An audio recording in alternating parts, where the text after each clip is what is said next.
নমস্কাৰ, আজি মই আপোনালোকলৈ সৰিয়হৰ সৈতে ৰন্ধা মাছৰ ৰেচিপি এটা লৈ আহিছোঁ। আহকচোন এতিয়া ৰেচিপিটোলৈ আগবাঢ়োঁ। প্ৰথমতে আগতীয়াকৈ তিয়াই ৰখা সৰিয়হ 3 চাহ চামুচ, জিৰা আধা চাহ চামুচ, হালধি, ৰেড চিলি পাউডাৰ, বিলাহী আৰু নহৰু 7-8 ফুটামান, জলকীয়া আৰু ধনিয়া দি এটা পেষ্ট বনাই লৈছোঁ। সৰিয়হৰ তিতা ভাৱটো আঁতৰাবৰ কাৰণে মই ইয়াত 3টা কাজু বাদামো ব্যৱহাৰ কৰিছোঁ।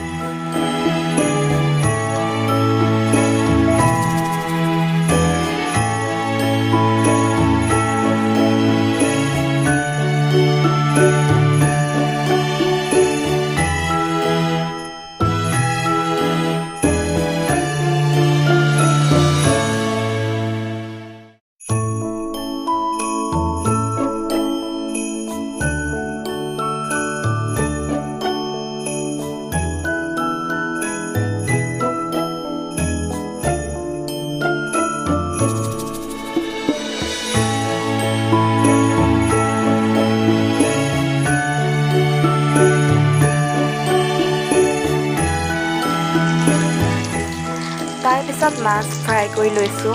মাছ সকলোৱে ফ্ৰাই কৰিব জানে, সেইবাবে ভিডিঅ'টো অলপ স্কিপ কৰি দিলোঁ।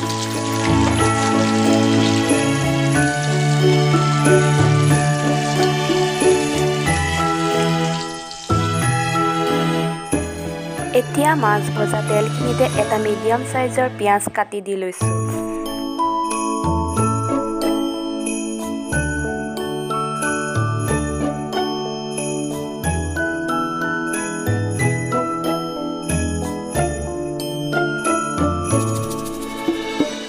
পিঁয়াজখিনি অলপ ৰঙচুৱা হোৱাত তাত আগতে তৈয়াৰ কৰি ৰখা পেষ্টখিনি দি দিলোঁ আৰু লগতে সোৱাদ অনুযায়ী নিমখো এড কৰি দিলোঁ।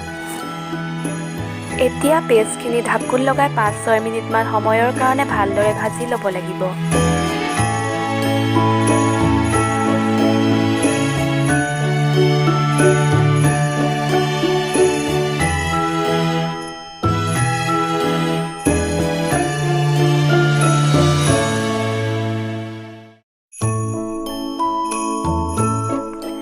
পাঁচ 6 মিনিটমান সময়ৰ পিছত একাপ গৰম পানী এড কৰি দি পুনৰ অলপ সময় ঢাকোন লগাই সিজাই লৈছোঁ।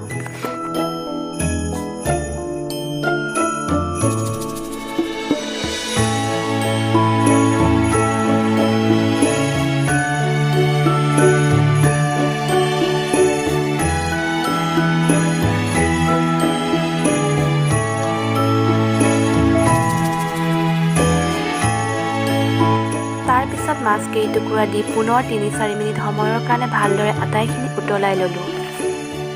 এইখিনি সময়তে মই ইয়াত 2 চাহ চামুচ নেমু ৰসো দি দিলোঁ। নেমু ৰসে মাছৰ জোলকণ আৰু সোৱাদযুক্ত কৰি তুলিব।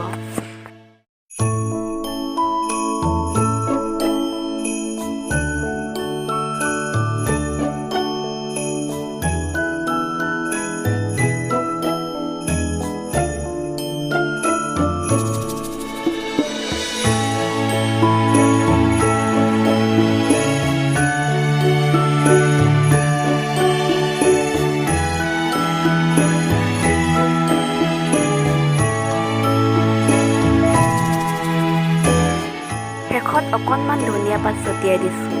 ভিডিঅ'টো কেনেকুৱা লাগিল আপোনালোকে মোক কমেণ্টত জনাবলৈ নাপাহৰিব। লগতে মোৰ ভিডিঅ'টো শেষলৈকে চাই থকাৰ কাৰণে আপোনালোকলৈ অশেষ ধন্যবাদ।